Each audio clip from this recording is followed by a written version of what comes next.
Atlantic Chase. Новинка от компании GMT Games. В теплом электрическом свете под Вестминстером в центре Лондона премьер-министр пристально смотрит в стену, обдумывая линии, нарисованные на массивной диораме в подземном кабинете. На этой карте последние известные позиции многочисленных конвоев и оперативных групп в Атлантике, каждая из которых представлена булавками и веревками. Тревога и разочарование удерживают его внимание. Паутина веревок передает старую информацию. Премьер-министр стремится обновить ее, ожидая новых отчетов, которые изменят карт. Последние недели он часто задерживается в этой комнате, выжидая часы с подчиненными, пока разворачивается битва, и судьба склоняется в ту или иную сторону. Равновесие неблагоприятно для Королевского флота. 18 марта 1941 года. Уинстон Черчилль на мгновение замолкает, размышляя над картой на стене, диктуя радиообращение к нации, пытаясь подобрать слова. Должен признать, что 2 немецких линейных крейсера только что отправили на дно 22 британских торговых корабля со 120 тысячами тонн материальных средств. Эти налетчики теперь изображены на карте в виде булавок, прибывших во французский порт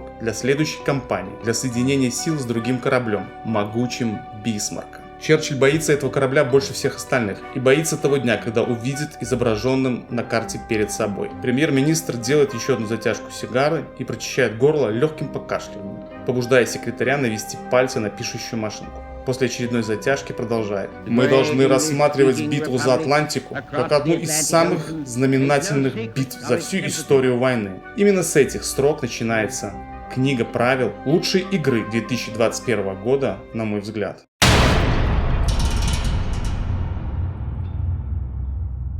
Бэки везде, в начале книги правил, в начале сценария, кампании. Самое уникальное в конце миссии, варианты, в зависимости от того, с каким результатом вы закончите партию, вас ожидает атмосферная концовка. Это что-то новое в мире варгеймов. Atlantic Chase имитирует морские кампании, проводившиеся в Северной Атлантике между надводными флотами Королевского флота и Кригсмарина в период с 1939 года по 1942. Игра использует систему траекторий для моделирования тумана войны, который преследовал стороны в этот период. Точно так же, как булавки и нитки, украшающие стену Черчилля, или как Рены, женщины из Королевской военно-морской службы, которые, по сути, играли в войну, пытаясь найти лучший выход из ситуации, когда на конвой или судно напали. Игровое поле для Рен — пол с линолеумным покрытием. Они воспроизводят и анализируют предыдущие столкновения в море. Одна такая игра называлась «Малина». Своеобразный плевок Гитлеру. Рассмотрев возможные варианты, можно было решить, как лучше защитить торговые суда. Игрокам предстоит изображать курс кораблей, находящихся в движении, выстраивать линии траектории на общем поле. Каждая линия представляет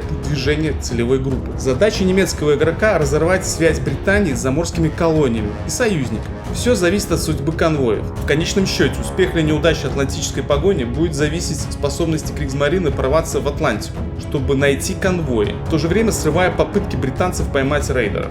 В игре рассказывается о разработке стратегии Королевского флота по сдерживанию немецкого путем натравливания игроков друг на друга в 5 последовательных операциях, которые составят игру кампании. 7 дополнительных сценариев, относящихся к конкретным историческим действиям, включая сценарий с Бисмарком, сценарий по Q-17 и операции Цербер, Катапульт. В игре представлены линкоры, авианосцы, крейсеры, конвои, карманные линкоры, в то же время как подводные лодки, неуловимо вооруженные торговые рейдеры и авиация также будут играть огромную и важную роль. Операции во время игры кампании и автономный исторический сценарий занимают приблизительно час или два. Игра. Представьте себе конвой, направляющийся из Галифакса в порты Клайда, соблюдая полное радиомолчание. Черчилль и Адмиралтейство знают, когда и где начал путь этот конвой, и знают порт назначения. Но пока конвой движется на восток, они не могут быть уверены в местоположении кораблей. Только когда на него обрушится беда, положение оперативной группы на карте будет уточнено. Когда группа будет атакована подводной лодкой или вражескому линейному крейсеру удастся перехватить ее, что вынудит конвой связаться по радио с домом. Это побуждает Адмиралтейство направить части флота Метрополии для борьбы с немецкими рейдерами.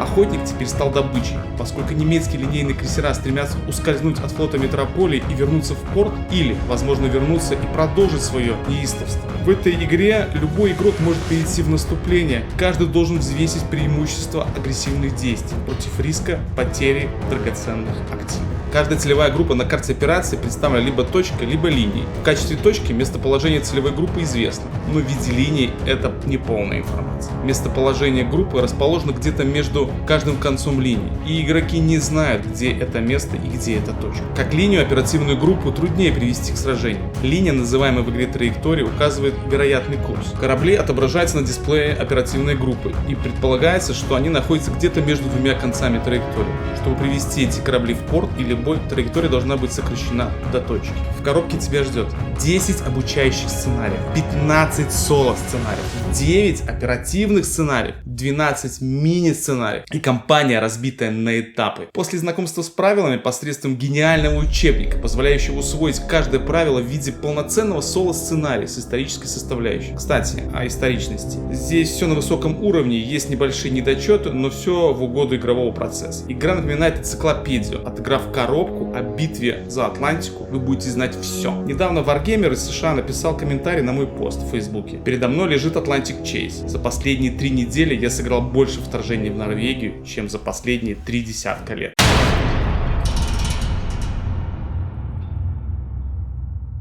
Расстановка. Выбираем сценарий. Первый соло-сценарий из серии «Блокада». Рейдеры Северной Атлантики. Играем за Германию. Англичане. Бот. Сентябрь 1939 год. Гросс-адмирал Рёдер намерен помешать британскому торговому судоходству в Атлантике. До объявления войны вспомогательные суда уже отправлены в Северное море, чтобы занять позиции. Теперь очередь рейдеров проскочить блокаду для беспокойства британских линий снабжения. Цель – наносить удары по британским конвоям. Однако ни при каких обстоятельствах не должны потерять немецкое судно. Корабли могут закончить миссию в Вильгельмсхафене, Киле или Мурманске. Встреча с кораблями снабжения может изменить цель. Постановка. Погода хорошая. Враг британские и французские боевые группы. Начинают, как указано в задании. Маркеры рандеву. 3 маркера встречи согласно стартовой расстановке. Это корабли снабжения, багажные вагоны карманных линкоров. Для заправки вы должны находиться в одном гексе в виде станции. После делаем бросок по таблице заправки и следуем указанному. Сценарий заканчивается, когда остается 2 или меньше маркеров рандеву, а у немцев нет оперативных групп в игре. Сценарий также может закончиться в результате британской таблицы действий. Подкрепление. Граф Шпее стартует подкрепление в Киле. Из бонусов. Фишки Рёдера и информации, которые мы можем разыграть в любой момент, когда у нас инициатива. Игровой процесс. Первый ход. Ход немца. Выбираем Люцев. Историческая справка. Изначальное название корабля Deutschland. Позже, 25 января 1940 года, переименуют в Люцев. Гитлер опасается в случае затопления за звонкие заголовки лондонских газет. Это головной тяжелый крейсер серии из 3 кораблей Deutschland. Мутант, рожденный вследствие версальских ограничений. Гибрид линкора и тяжелого крейсера. Ироничную классификацию серии даст британская пресса. Карманные линкоры.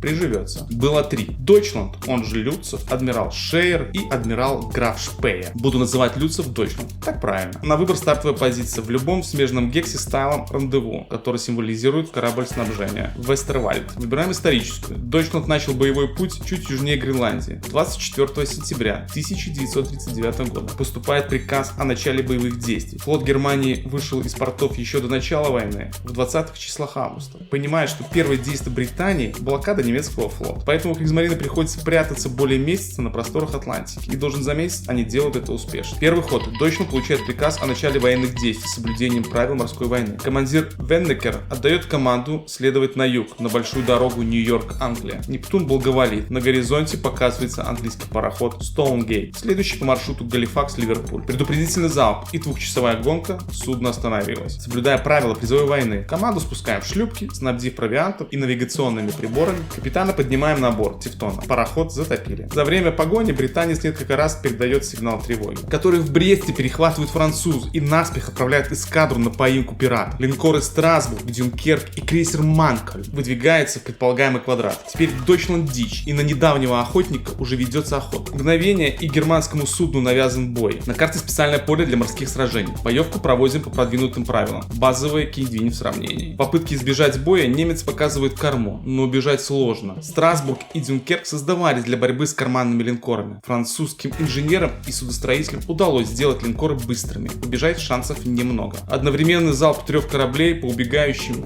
мимо. Общие всплески мешают корректировщику. Ответный залп кормовыми. Интересная механика боя. Бросаем 3 куба. И в зачет идет 2 меньших значения. У немца число зверя. Манкольм объят пламенем. Крейсер останавливается, прекращая гонку. Все силы брошены на борьбу с пожаром. Удается блокировать огонь и малым ходом домой в Брест. Германские канониры ликуют. Дойчланд ставит дым и был таков. Выйдя из боя, Вендекер берет курс Пиренея. Там проходят торговые пути из Африки. Французы предугадывают маневр немца, бросаются в морской поиск, отрезают Дойчланд от очередной цели. Делаем петлю в надежде пересечься с напарником, с судном снабжения Вестервальд, который должен дождаться нас южнее Азорских островов.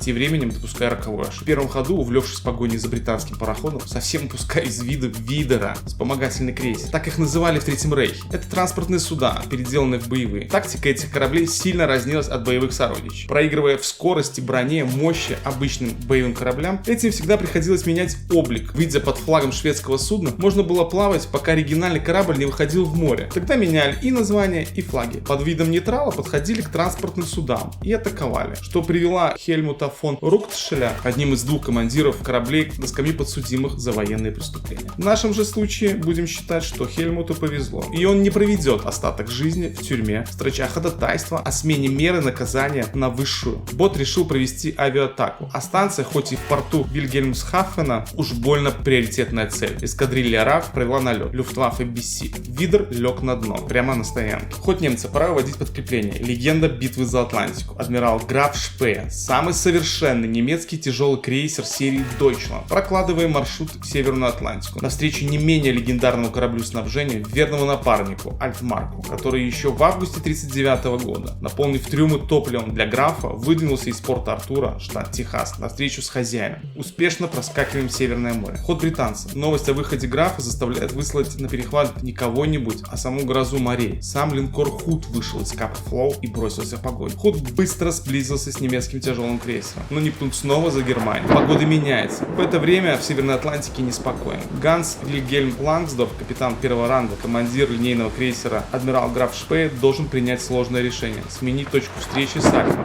и, воспользовавшись плохой погодой, встретиться в другом месте со снабженцем. Идем на риск, нам это удается. Отрываемся от Худа и проводим встречу. Полная заправка, передаем на танкер орудия и канониров. Вскрываем конверт. Новая цель — Южная Америка. Задача — выйти через край карты. Это лучший приказ, что мог прийти. Если все сделаем, нас ждет 3 победных очка. Бот англичане выводят из Галифакса очередной конвой в сопровождении легкого крейсера Галатея. У Шпее появляется шанс перехватить конвой по пути в Южную Америку. Дойчланд берет курс на Фатерленд. Не стал жадничать, не худший вариант сражения, если все получится и мы никого не потеряем. Строим маршрут мимо возможных встреч и в Киль. Везение. Как только вошли в порт, бот устраивает блокаду, блокируя Норвежское море. Боевые группы из 3 крейсеров при поддержке авиации. Дорога домой закрыта. Остался Мурманск. Но там тоже надо смотреть по таблице. В зависимости от нашего успеха с конвоями, советы могут не пустить, боясь политического скандала. Граф Шпее полным ходом движется в сторону Южной Америки, так и не столкнувшись с конвоем под прикрытием Галатея. Бот спокойно двигал конвой в порты назначения. Так и разошлись. Счет по очкам +1 в пользу Германии.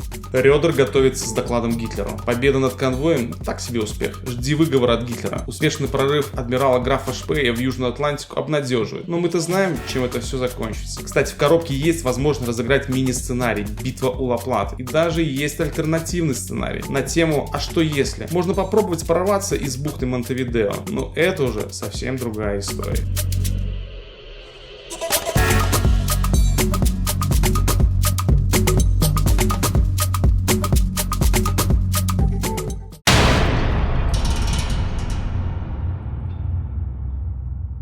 Карманные линкоры. Под таким прозвищем остались в истории эти оригинальные корабли, созданные германскими инженерами в межвоенный период. Найдя лазейку в условиях Версальского договора, немцы официально отнесли их к классу броненосцев, хотя на самом деле они являлись скорее тяжелыми крейсерами, вооруженные очень мощной артиллерией главного калибра и оснащенные необычной дизельной установкой. Корабли типа Deutschland считаются одним из главных козырей Кригсмарины во Второй мировой войне. Благодаря огромной дальности плавания они идеально подходили на роль океанических рейдеров и стали настоящей костью в горле для лордов адмиралтейств. Поэтому охота за карманными линкорами была одной из главнейших задач британского флота на протяжении всей войны. Продолжение следует.